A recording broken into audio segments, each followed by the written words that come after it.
السلام علیکم۔ کل ہم نے فیض صاحب کا تعارف پڑھا تھا اور اس کی جو غزل ہے اس کا پہلا ایک شعر پڑھا تھا۔ آج ہم فیض صاحب کی غزل کا دوسرا شعر پڑھیں گے۔ شعر ہے کہ میرے چار اگر کو نوید ہو، میرے چار اگر کو نوید ہو، صف دشمناں کو خبر کرو، وہ جو قرض رکھتے تھے جان پر وہ حساب آج چکا دیا۔ چار اگر کہا جاتا ہے معالج کو اور نوید کہا جاتا ہے خوشخبری کو۔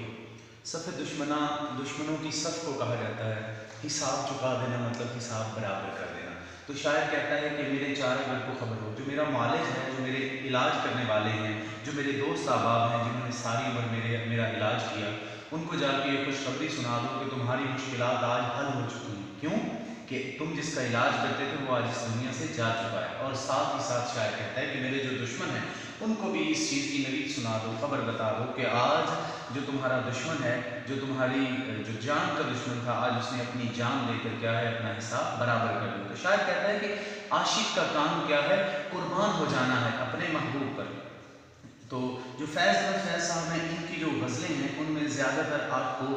وطن سے دوستی ملے گی، عام لوگوں کی باتیں ملیں گی جو ان کی غزلیں، اور سیاست پر بات زیادہ کرتے ہیں۔ تو یہاں پر بھی فیض صاحب کہتے ہیں کہ جو عاشق ہے اس کے پاس جان کے علاوہ اور کچھ بھی نہیں ہے، اور وہ اپنی جان جو ہے اس وطن کی محبت کے لیے قربان کر دیتا ہے۔ تو فیض صاحب اس شعر میں بھی یہی کہتے نظر آ رہے ہیں کہ اہل دنیا کو یہ خبر بتا دو کہ ہم نے عشق کے راستے میں اپنی جان قربان کر دی ہے۔ جیسے احمد فراز صاحب کا شعر ہے کہ زندگی تیری عطا ہے تو یہ جانے والا،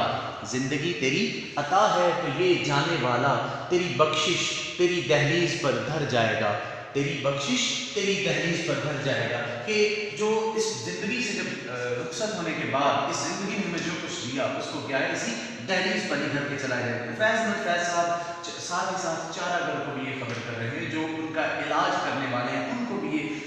خبر کر رہے ہیں کہ دراصل جو دشمنوں کو بھی در حقیقت چارہ گر جو مریض کو بچانے والے لوگ ہیں ان کے لیے بھی یہ خوشخبری ہے کہ اب انہیں روزانہ کی بنیاد پر آ کر مجھے دیکھنا نہیں پڑے گا، آ کر میری دیکھ بھال نہیں کرنا پڑے گی، ان کو جو ہے روز کے روز مرنا نہیں پڑے گا مجھے آ کر دیکھ کر، بلکہ کیا ہے میں نے اپنی جان قربان کر دی، اب میں اس دنیا سے جا چکا ہوں، تو ان کو بھی جا کر بتا دو کہ آج سے تم جو ہے نجات پا گئے تم۔ شاعر جو ہے اس شعر میں طنز کرتے ہوئے اپنے دوستوں کو مخاطب کرتے ہوئے کہتا ہے کہ میں تمہاری خوشی کی خاطر کیا ہے اس دنیا سے چلا گیا ہوں، تمہاری خوشی کی خاطر کیا ہے اس دنیا سے چلا گیا ہوں۔ جیسے شعر ہے کہ الفت کا مزہ جب کوئی مر جائے تو جائے، الفت کا مزہ جب کوئی مر جائے تو جائے، یہ درد سر ایسا ہے کہ سر جائے تو جائے، یہ درد سر ایسا کہ سر جائے تو جائے۔ در حقیقت جو فیض صاحب ہیں اس شعر کے اندر کہنا یہ چاہتے ہیں کہ جان سے گزر جانے والے، جان سے پیارے جو دوست ہیں وہ بھی ایک وقت ایسا آتا ہے جب کیا ہے تنگ آ جاتے ہیں ہم سے،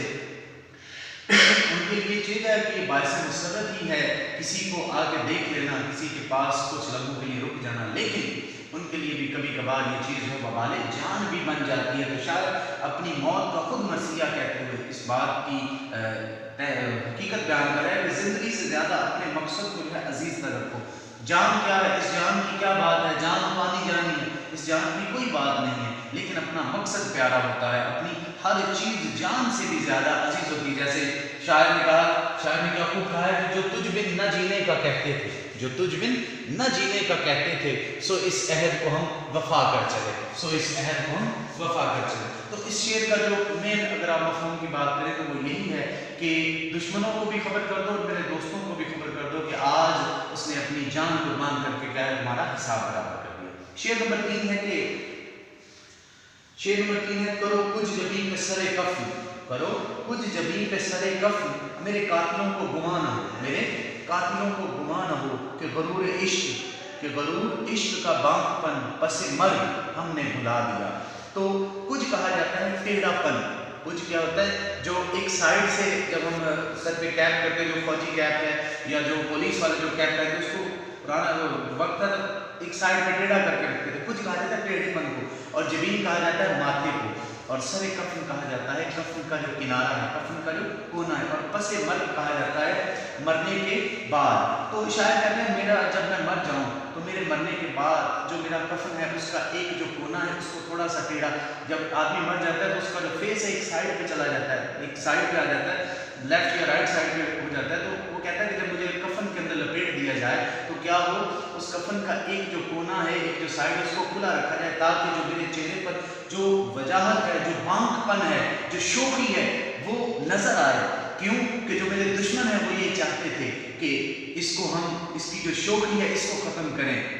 اس کا جو چہرے کا یہ روب ہے اس کو ہم ختم کریں۔ تو جب وہ میرے اس ٹیڑھے چہرے پر وہ شوخی دیکھیں گے، وہ بانک پن دیکھیں گے، تو کیا ہوگا، وہ اس چیز کو جان لیں گے کہ آدمی مر گیا لیکن کیا ہے، اس نے اپنی شوخی اور اپنا بانک پن نہ چھوڑا۔ جیسے شاعر نے خوب کہا ہے کہ چہرہ مایوس پر بھی بانک پن آیا تو ہے، چہرہ مایوس پر بھی بانک پن آیا تو ہے، ہم کو ہر حالت میں جی لینے کا فن آیا تو ہے، ہم کو ہر حالت میں جی لینے کا فن آیا تو ہے۔ شاعر دراصل کہہ رہے ہیں کہ ہم نے عشق کے راستے میں اپنی جان قربان کر دی، اور عشق کی جو دشوار گزاریاں ہیں اس میں دشمنوں نے ہر جگہ پر ہمارے سامنے کیا کیا، ہم پر مصیبتوں کے پہاڑ کھڑے کر کے رکھے، صرف اس لیے کہ وہ ہماری جو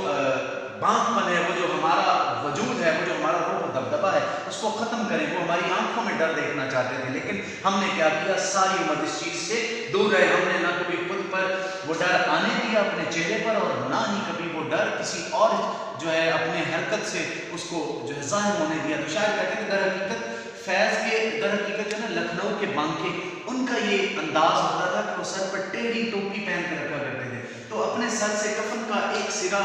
جو ہے اس کو ٹیڑھا کر کے رکھوانا چاہتے تھے، جو اس بات کی علامت ہے کہ یہ شخص مر گیا لیکن اس نے اپنے قوانین پر، اپنے اصولوں پر کبھی بھی سمجھوتا نہ کیا۔ جیسے فیض احمد فیض صاحب کو جب سزا ہوئی تھی تو انہوں نے کیا کیا تھا، انہوں نے اپنا اصولوں پر سمجھوتا نہیں کیا، مرنا گوارا کر لیا، قید گوارا کر لی، لیکن اپنے اصولوں پر کیا ہے، سمجھوتا نہ کیا۔ تو شاعر کہنا چاہتے ہیں کہ عشق نے ہمارے اندر یہ احساس اور جذبات پیدا کر دیے ہیں، وہ خوشی کے جذبات پیدا کر دیے کہ مرنے کے بعد بھی جو ہے ہم کیا ہے، قائم و دائم رہیں گے۔ جیسے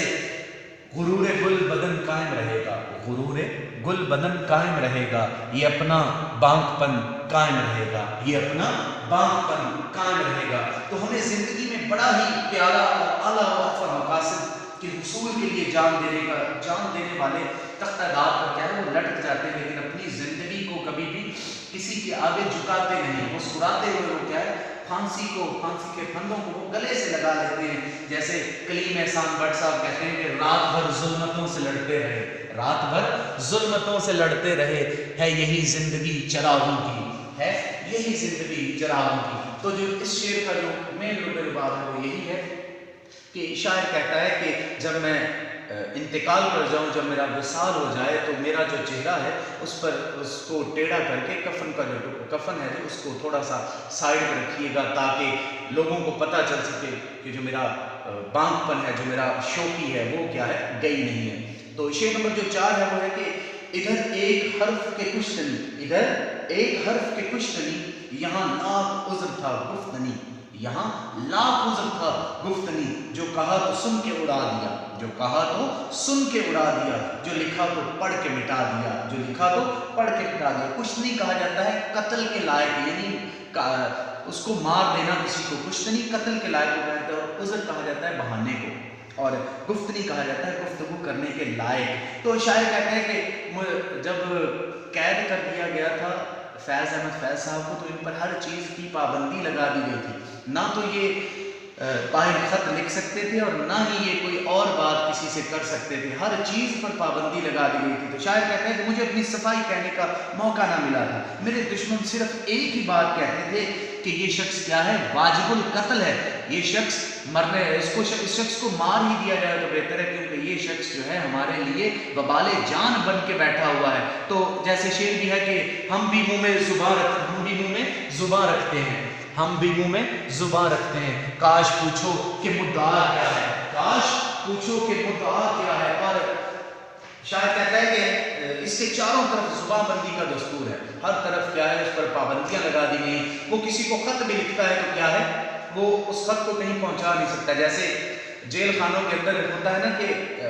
خط لکھا جاتا ہے تو جو جیلر ہے اس خط کو سب سے پہلے وہ خود پڑھتا ہے۔ تو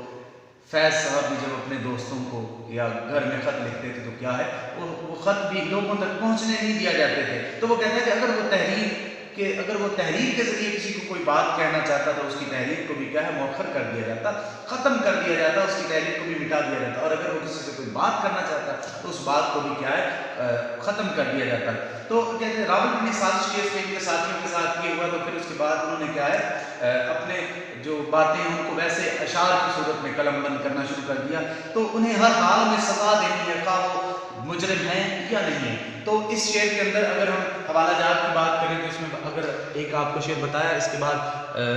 شعر ہے کہ یہ دستور زباں بندی ہے کیسا تیری محفل میں، اقبال صاحب کا شعر ہے کہ یہ دستور زباں بندی ہے کیسا تیری محفل میں، یہاں تو بات کرنے کو ترستی ہے زباں میری، یہاں تو بات کرنے کو ترستی ہے زباں میری۔ اور ساتھ ہی ساتھ ایک اور بھی شعر یہاں پہ ایڈ کر لیں کہ میری باتوں پہ غور کرتے ہیں، میری باتوں پہ غور کرتے ہیں کیا، ان کو سننا ہی گوارا نہیں، میری باتوں پہ غور کرتے ہیں کیا، ان کو سننا ہی گوارا نہیں۔ اور یہاں پہ اس شعر کے اندر صرف یہی بات ہے کہ ان کو نہ بات کرنے کی اجازت ہے، نہ ہی کوئی خط لکھ کر یا تحریر کے انداز میں کوئی بات کرنے کی اجازت ہے۔ شعر نمبر